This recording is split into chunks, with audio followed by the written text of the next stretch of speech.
Okay. Good evening, everybody. I will now call to order the April 20th, 2026 meeting of the Hood River Planning Commission. My name is Kate Hoffman, and I am Planning Commission Chair. Before we begin, I want to say hello to Tina McNerney. Commissioner McNerney is back with us, which is lovely, and we have a quorum this evening, and I'm going to give you a description of tonight's process and a few disclosures. First, the function of the Planning Commission is to review the record for this application, take testimony, and determine whether the application meets or does not meet the approval criteria in the Hood River Development Code. Second, we are required to render an impartial decision on each application. This means that we cannot have a personal financial stake or bias that would prevent us from making an impartial decision.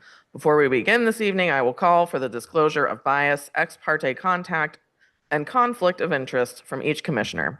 Anyone in the audience will then have the opportunity to question any of us about those disclosures. Our decision on the conditional use permit will be final unless appealed to City Council. To appeal our decision, you must participate either orally or in writing before the record closes on the item that you are interested in and raise any issues you would like to preserve for appeal. Once we close the record on an item, that will end your ability to raise new issues or present evidence. Let me describe the order of events for the hearing on tonight's agenda. First, we will hear the staff report. This is on file number where did it go? Sorry, 2026-09. We'll hear the staff report, and then we will hear from the applicant. Then we will take public testimony. Finally, we will hear the applicant's final rebuttal and remarks. And after everyone has had a chance to testify, we will close the record, deliberate, and may render a decision tonight. Our decision, however, is not final until it is reduced to writing and officially issued. Here are some basic rules for presenting testimony in tonight's hearing. Only present testimony when called upon. Do so only at the podium. Begin with your name and mailing address. Maybe I should stop and ask if we have anyone signed up to testify, just out of curiosity today. Okay, nobody online? Okay, great. Okay, well, for the one attendee online, please, if you're going to testify, raise your hand and begin with your name and mailing address. Limit your testimony to the applicable approval criteria and to 3 minutes. If you believe that other or different criteria apply, please identify those and explain why you think they apply. That is it by way of a procedural introduction for tonight's hearing. Does anyone have any questions about the procedure for this evening? No. No, okay. Do we have any online hands raised? I assume the answer is no. Okay, so we will now consider file number 2026-09, which is an application by the Port of Hood River requesting approval of a conditional use permit, a conditional use to permit Port of Hood River administrative offices as a public facility within the light industrial zone. A quorum for the Planning Commission is present, and I will now ask all of the commissioners to disclose any ex parte contacts, conflicts of interest, and bias in this matter. We'll start down here with Commissioner Kitts. Oh yeah, turn your button. No conflict of interest, no bias, no ex parte. I have no bias, ex parte, or conflict of interest on this. I also have none of those. I have none of either. I also have none. Okay. And does anyone in the audience have any reason to question any of us on the disclosure, ex parte, contact, bias, or conflict of interest, or challenge otherwise the participation of any commissioner here this evening? No. Okay, great. Okay, now we're ready for the staff report.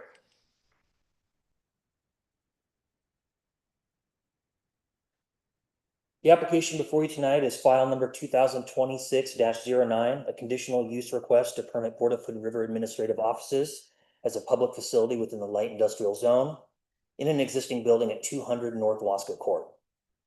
Per Hood River Municipal Code, public facility is defined as a facility or use which is necessary for the public health, safety, and welfare, including community government and transportation services. As outlined within the report, staff found the Port of Hood River administrative offices meet these criteria. Additionally, the applicant proposes minor changes to the interior and exterior of the building, including entry door modifications, windows, an awning, lighting, additional signage, while retaining the existing building, parking, and overall site layout. Staff found that the proposal generally complies with all criteria except as conditioned, which are included on page 24 of your packet. Thank you. Thank you very much. Okay, next up we have the applicant's presentation.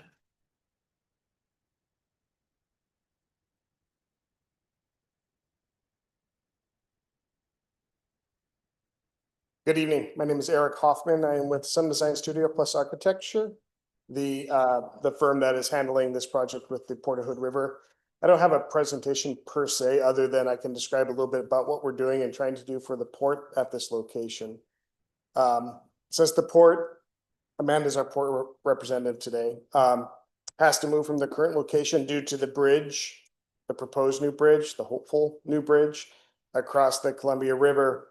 They did a search for property purchase within the city of Hood River, and this is the most viable candidate that came up for the administration portion of their needs, which includes staff, the director, and a chambers facility for commission meetings. So as the architecture firm, we took a look at the building. There'll be a tenant improvement to the space to create a chambers location for public meetings and chamber discussion for the commission, staff offices, as well as as they have in their current facility, a walk-up window for purchasing breeze by or other port-related activities or permits that are required, like parking down at the waterfront.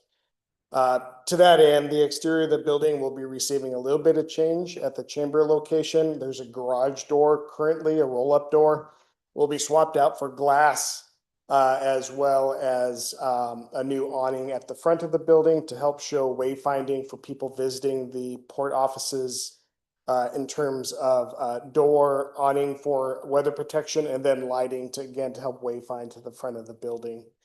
And that, other than some bike parking that's required, that's kind of the extent of the exterior changes to the building and the interior. So that's kind of sums it up in general, but happy to answer any questions you might have.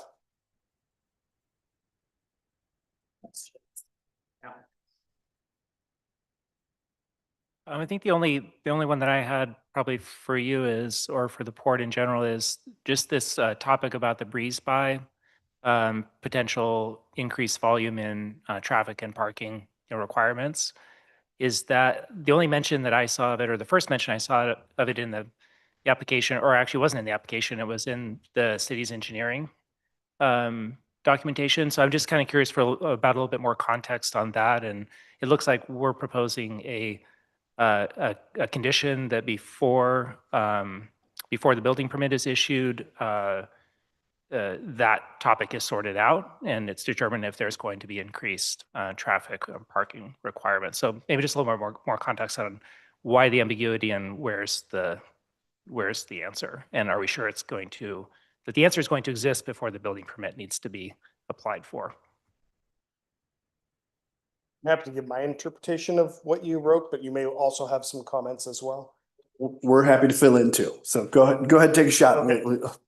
So we hired as part of the conditional use permit, you have to hire you have to do a traffic study. So we hired DKS Associates out of Portland that has done work in the city of Hood River in the past for the traffic group, and they did their traffic analysis report for this location. The staff came up with a concern about that, what you brought up, the breeze by purchases of the passes. And so I think, and correct me if I'm wrong, that our traffic engineer will go back and look at that as part of our documentation process to apply for a permit. But my understanding is that we need to have something figured out before a permit is released from the city. Yeah, correct. We don't think it's not included in there. I think the expectation is it's going to be immaterial. But it is a feature that it is a public facing component. So the administrative aspects are all really back of house. Their staff, they come in the morning and they leave at night. It's really that customer facing that we want, or engineering, when they saw it, they wanted, since it is a public facing aspect, they wanted that to be confirmed. Expectation is pretty low that it's going to have any material impact, because for the most part, breeze by is, again, this is staff experience, is a lot of automation now. It's improved very much by, if it's purchased one time and then thereafter it's an automation. So we don't think it's going to have a material change. We just think we're looking for someone to say, we looked at it and this is the trip count. The other issue that shows up is that even if it moves the number one, they're within a proximity of a proportionate share district. So it may just adjust that proportionate share contribution, which is actually it's a monetary contribution, so it could adjust the fee amount. But also it's not going to fail. There's no expectation that the number of people getting breeze bys is going to fail a signalized intersection. So we're comfortable with it being a condition and just cleanup rather than it hinging on, without this known quantity, we don't feel comfortable this thing moving forward. That's not the case at all. It's really cleanup and paperwork that DKS will do with our engineers. So, yeah, I mean, that all sounds good. And if it doesn't meet our assumption, however, and it comes back and it does, significantly alter the findings, then what happens? I guess You could modify the condition that if it fails the intersection, it fails any intersections, or it could come back to you. Yeah, for decision. I mean, that would seem kind of natural, I think. It is so remote of a possibility that we didn't put that in there. Okay. But, there's maybe breeze by really hits with the new bridge and it becomes, this becomes the hottest spot in town. But it just in terms of the number of people, it's hard for us to believe that it could do that. But if you wanted to really bootstrap this to the point where if there is that possibility, you could say, if by some circumstance occurs that this results in a failing intersection, it would have to return to planning commission for some sort of analysis and determination. I think that seems reasonable. I think better than just making an assumption that there's not going to be any different finding is we shouldn't assume until the traffic. Yeah, again, just based on what is known, it is so remote of a possibility that if we were really on the margins here, or really there was a possibility, we would definitely be asking for an amendment to confirm rather than the condition. And again, the ultimate result, and again, if it does slide one way or another, the change will be in the proportionate share that is due. Not so much of a traffic improvement that would be neat. Like they would not need to put in a signalized intersection at Cascade and Rand. In a different instance, that would be, I would say that would be material and something we would not want to leave the chance. Okay, sounds good. We can maybe pick it up in our discussion. I just wanted to say, I get my breeze by mail. Can you give us a stat currently or approximation of the marina parking spots or the port parking permits and breeze bys? What percentage of people currently come to the office, or is it vastly done by mail?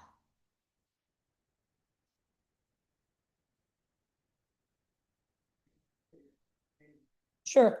My first name is Amanda. My last name is Rhodes. I'm the director of real estate for the Port of Hood River. Currently, our mail-in breeze by is probably 60% of what happens. That being said, if, when we move into this building, it's under the impression that the new bridge is a for sure thing and it's going to be built. So we will continue to see a decrease in foot traffic if we do move into this building. I'm just curious about how many people a day come in as customers to your current location. I would say currently we probably see somewhere between 25 and 50 per day in and out. So just for clarification, that actually was included in the DKS study. Those 25 to 50.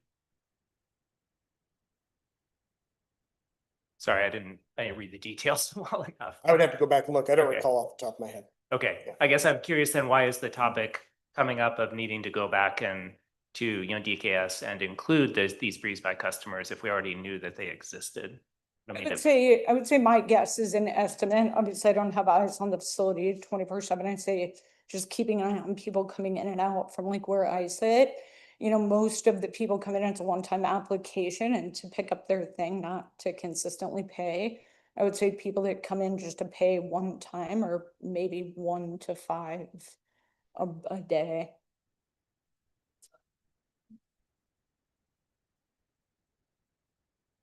Okay. Any more questions? Yeah, I can ask one question. Oops. This would be for the planning commission, I think, commissioners. Dustin. The last meeting we had was, they were trying to take they were trying to take something out of light industrial and rezone it. Is that, and you guys, the city said that there's an abundance of light industrial and it wasn't really a big deal. So this is kind of the same thing, except it's a different use. That's not an issue anymore? Was that building originally light industrial or was it office? Yeah, it was office before. So the issue becomes, and the reason the request is here, it's not a zone change. So the property is not being changed outside of its light industrial designation. In the Hood River Municipal Code 1703 in your light industrial uses, public facility is a conditional use. Right. And also I think that's part of, public facility has a lot of different looks to it. A pool is a public facility, police station is a public facility, administrative offices are public facilities. So with the kind of the breadth of what a public facility looks like, it really ends up translating to, is this the right space for a use? So this is not a new use, it's an office space. Next to it is light industrial manufacturing, office, research, R&D. You would see it probably pretty different if you saw a pool being proposed. It's okay. Does the pool generate the traffic? Is the pool generally impacted positively or negatively by its surrounding light industrial uses? I think it's really where it becomes a little more fitting for the conditional use approval. I think as you see basically an office space being reoccupied by a government agency, a public facility, if you will, office for office with no footprint expansion, we don't see any conflict of the uses. So really the idea is to evaluate, is the public facility in conflict with its neighboring uses, or is it exposed to some conflict? Are we introducing this to where it jeopardizes the surrounding uses, or it's actually jeopardized by its location and surrounding uses? And this one, we see nothing of the sort. Yeah, the staff report kind of said that it just didn't register in my brain, so I understand. Tina? The only other thing that I came across that seemed worth noting is that for the site distance requirements for the south side available site distance, if you were going 25 miles an hour would fail. But if you were, it says, however, if it is assumed that drivers turning onto Wasco Court from the south are only traveling 15, the stopping distance would be adequate at 80 feet. Is there strong reason to believe, since they're turning, are we assuming that people just slow down and go to 15 miles an hour? I guess I'm wondering why the 25 was raised. It's pretty clear it's 15. Just curious. I think the side streets post the speed limit, but I think this is just under the assumption that no one hits the right-hand turn at full speed. Let's see. If they're following the law, it sounds like, yeah. I think it's more of an inertia and just driver hat, like just the natural instinct to brake at the corner when you turn. I think that's where the traffic engineers typically look to. So I was going to hold this for deliberation, but I'll just put it out there now and we can figure out what to do with it. I do want to talk about the vacant lot to the north, and that could be potentially used inadvertently, not by the port's direction, of course, but by community members or customers for overflow parking. So I wanted to see if we could potentially beef up that. I think there's a condition around it, but maybe talk about a signage requirement or some sort of barrier requirement, even if just those concrete parking, not even sure what they're called, the things you run into when you park. That's a topic Bumpers? maybe we could talk about.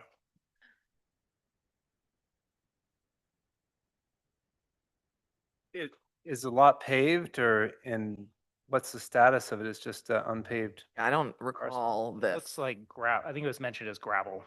It looks like gravel from the Google map at least. Under the same ownership? Different ownership. It appears to be under different ownership.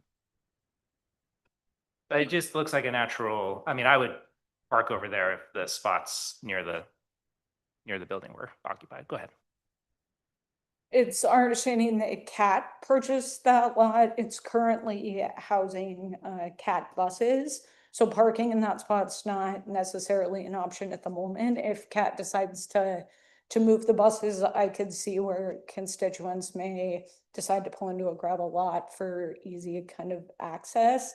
It is also my understanding that CAT plans to pave that and turn that into somewhat of public parking. Though I don't have exact information, just in the scheme of purchasing that building, that was brought to our attention. Are you asking that we somehow include this in our review? Yeah, I think I'll throw it out as a condition to put some barriers so that you cannot drive from the parking lot of this property into the gravel lot. Either signage or some sort of physical barrier. Well, maybe we should just, We can deliberate on. yeah, maybe we should move on to that. So if there are no more actual just questions. No? Okay. Then we're going to go ahead and close the public portion of the hearing this evening and move on to the deliberation part so we can get back to this right now. So I don't know, for some reason that thing about this lot did not register for me at all when I was looking through this report. Is it in the parking? Yeah.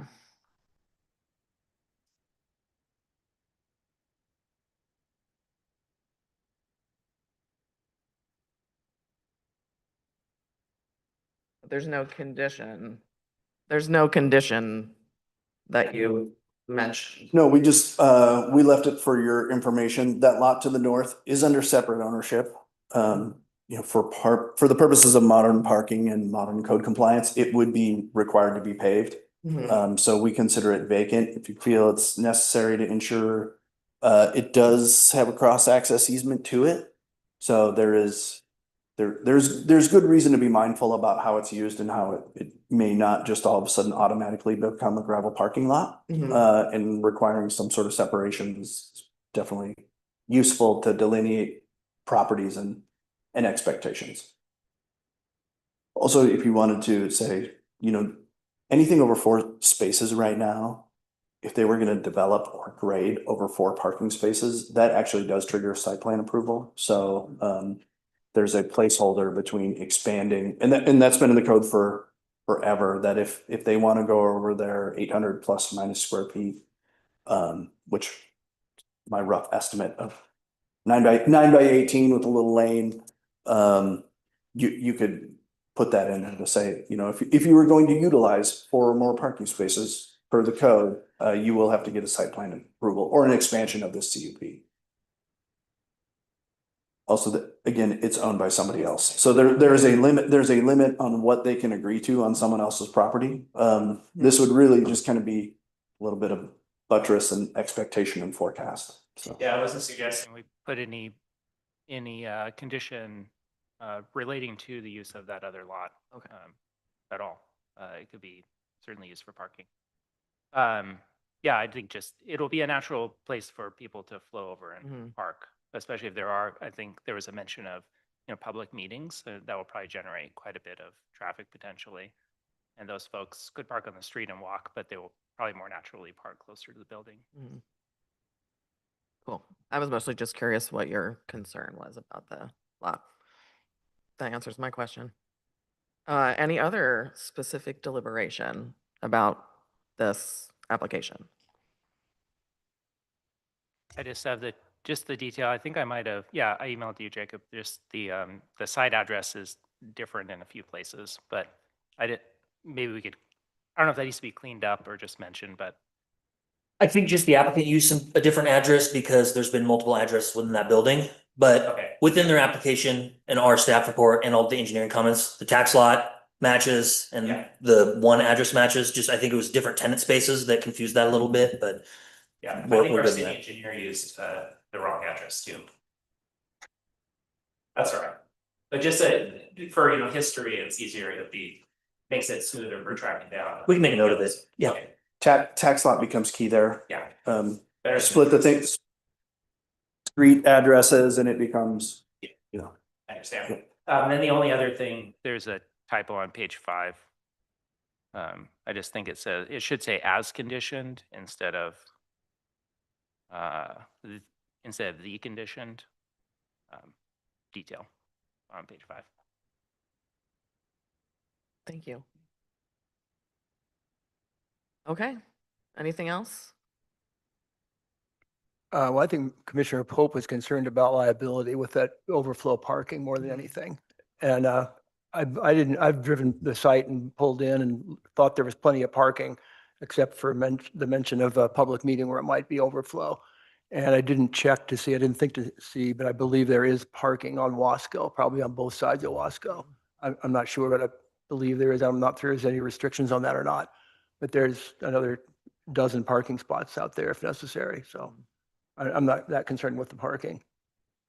Okay, thank you. I don't have any specific comments other than I think that this is a logical change of use based on the public facilities information. It was pretty simple application. That's my one and only comment. So are we at the I have no comments. okay. Are we at we may be at the it's time to, would we like to propose a motion about this application? Does anyone support putting some sort of barrier or sign at the edge of the property to stop parking, or should we just let it flow? I would think that's just between property owners and we shouldn't meddle with it. Sound good? I think the one other, not to interrupt, but the one other piece was, you mentioned kind of a ceiling on breeze bypasses in DKS. Just so you know, that is not included in the DKS staff report, hence the engineering suggestion that it be incorporated, so. Got it. So so it could be pretty significant. So I would definitely want that condition to say, I mean, if it comes back and they decide to do the in lieu, it doesn't really matter. So you can just keep doing in lieu payment. But if it come back from a that's from a parking perspective. From a traffic perspective, if it does break an intersection, then that's should be a bigger. Yeah, if there's any sign, we could say is if there's any sign that would result in an intersection failure, that it will be returned to PC. So. It's my need. Yes. Okay. Do we have a proposed motion that includes the additional breeze by traffic addendum? Anyone? Well, sure, let's vote on it. I vote yes. Okay. That's what you're looking for. We've got to propose the motion to approve. If you want to I approve. motion to approve. Okay. The file number 2026-09 with the conditions of approval as listed in the staff report, including the addition of the breeze by traffic failure situation. And looking for a second. Yes, I'm looking for a second. I'll second that. Thank you. Okay, all in favor? Aye. Aye. Yes. Okay, unanimously passes. Thank you for making this easy. Well, that felt we're not gonna be. I know you jumped right in the hearings. I do have one more Yeah, announcement. sorry. That was the right after the planning director's update. Oh, sorry. Pushed you to the end. I'm thrilled your ambition Now we here. will have the planning director's update. I just have one thing. I think we're about 6 weeks out from having a consolidated draft code. This is the code we update for subdivision and land use code. We reviewed this with PC over a number of hearings broken into modules. The purpose of this next set is to return to you with a consolidated draft. combining all the modules together and how they fit, which will also result in some workshops. So we'll also workshop that draft. So it's not just a draft viewing. We are trying to figure out, based on how it comes together, we're trying to forecast the number of workshops. We will have PC workshops. We'll also have city council workshops. So that's going to be forthcoming, but just, I can see it in the next month and change. So I just wanted to give you a heads up that as we get into summer, we should expect to see some of those things. Cool, thank you. I look forward to that. We all look forward to this. That is all I have for Okay. director's update. Thank you very Thank you again for Commissioner for joining us again, and you got right to the introduction, so thank you. I forgot it last time, so I'm trying to check all the boxes this time. Well, thank you very much, commissioners and applicants. And now we will close tonight's hearing. The time is 6:02 PM, and have a good night, everybody.